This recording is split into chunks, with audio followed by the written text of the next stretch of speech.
So I talk about a lot of manga here, but I actually haven't shown y'all like what I physically own. So today I'm going to be showing you guys everything that I have in my collection. So first up is Haikyuu. Funny enough, I actually saw this while I was at Walmart and I instantly snatched it. I didn't even know Walmart sold mangas. I mean, I don't think I have to tell you what it's about. Haikyuu is pretty like famous, so I don't know, like it's about volleyball if you don't know what it's about. Yeah, this is the first volume. I eventually do want to get all the other ones because it's already finished, so I want to collect all of it, but I don't think that I have enough room on my shelf yet because it's kind of small. So whenever I get a bigger shelf, I'm gonna collect all of them because this is one of my favorite sports animes and sports mangas. So this one is Seraph of the End Vampire Reign Volume 11.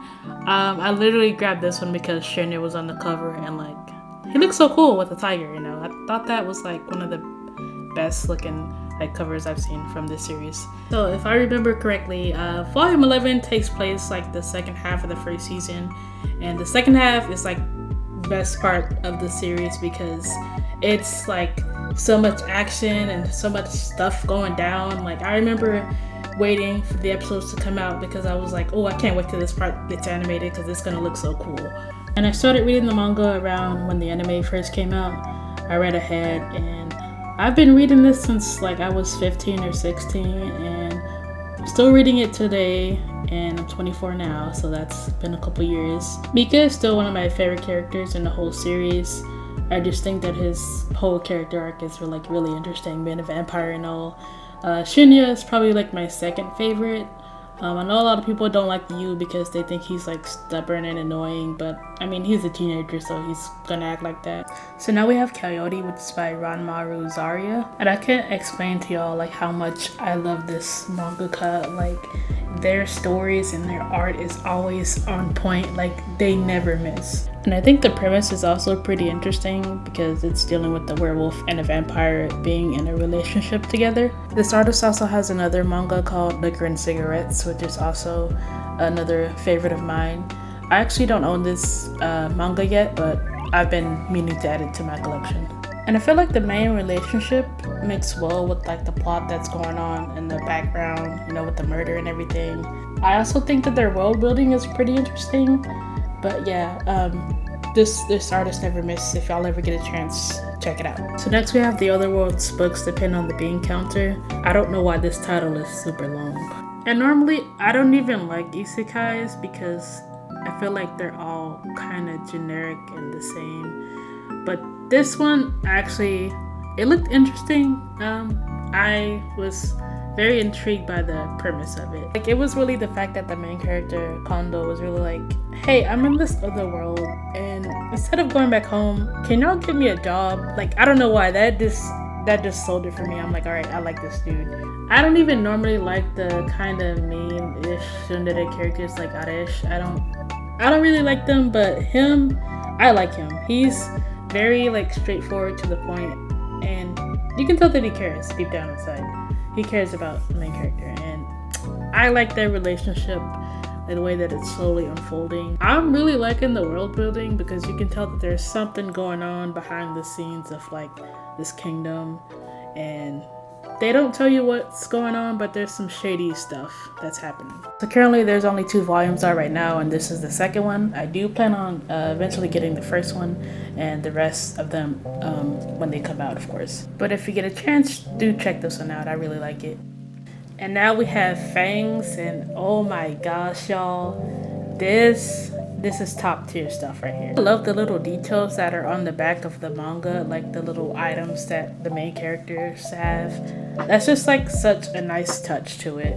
This is quickly becoming one of my top favorites because this premise, like, it's just about a recently turned vampire, and he's getting shown the ropes of like the vampire world and how they live and what they do, and it's just such a nice and feel-good type of story because I feel like with vampire stories you kind of get the same basic, oh, they kill people, they suck their blood, blah blah blah blah. Like, you know, this is different. This is like treating them like they're humans. So next I have Given.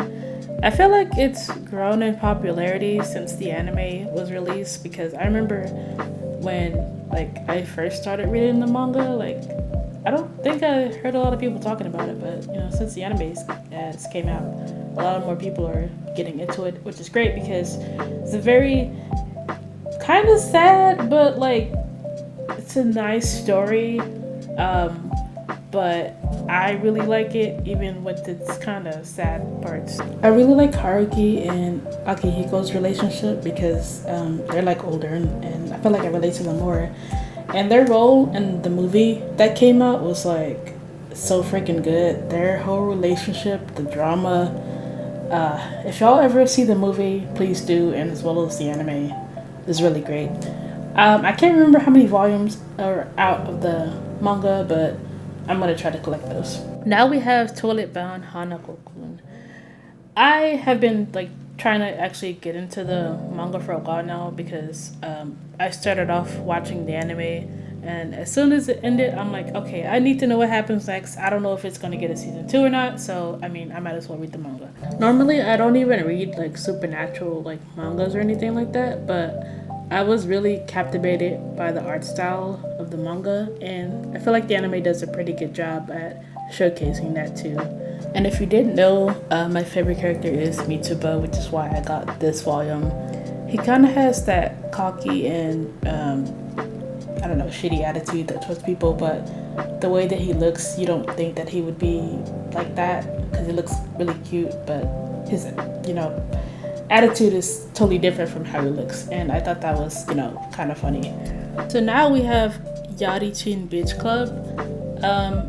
I feel like this one, no, I know that this one is a way more mature and like kind of raunchy BL. I've had this one for a while now because I've been reading this from since it ever came out, and I like it because I feel like the characters are kind of like goofy and wacky, even though they're like, hey, let's start a sex club. I only got this one because I wanted to support the artist, because the same artist made my favorite BL of like all time, and it's called Lonely and Organdy. There's no official English release for that one though, so you're like gonna have to kind of like go on a shady site to read that. But let me tell y'all, the ending made me cry so bad. Like the emotional roller coaster that I went through reading the beginning to the end of that whole manga, like it was the best experience ever. If you ever get a chance to read it, please do. Just know that it's an emotional one. Now we have Go For It Nakamura, and this same artist did another manga that I talked about that was kind of dark. But this one is totally the opposite of that one. This one is about Nakamura, who has a crush on his classmate Hirose, and he's just trying to talk to him and become his friend, and he's kind of shy about it, and you know, is coming to terms with his feelings. It's, you know, a really cute like story. I think there is a second volume coming out soon, and I actually do want to get that when it comes out. But this is a very, you know, cute and wholesome story compared to their other works. And if you ever get a chance, definitely pick it up. It's like quite a quick read. So that was everything that I have in my manga collection so far. Like I said, I will be getting more, you know, as the volumes come out in the future. I hope you guys enjoyed. Hope you have a good day, good evening, good night, whenever it is that you're watching. And I will see you in the next one.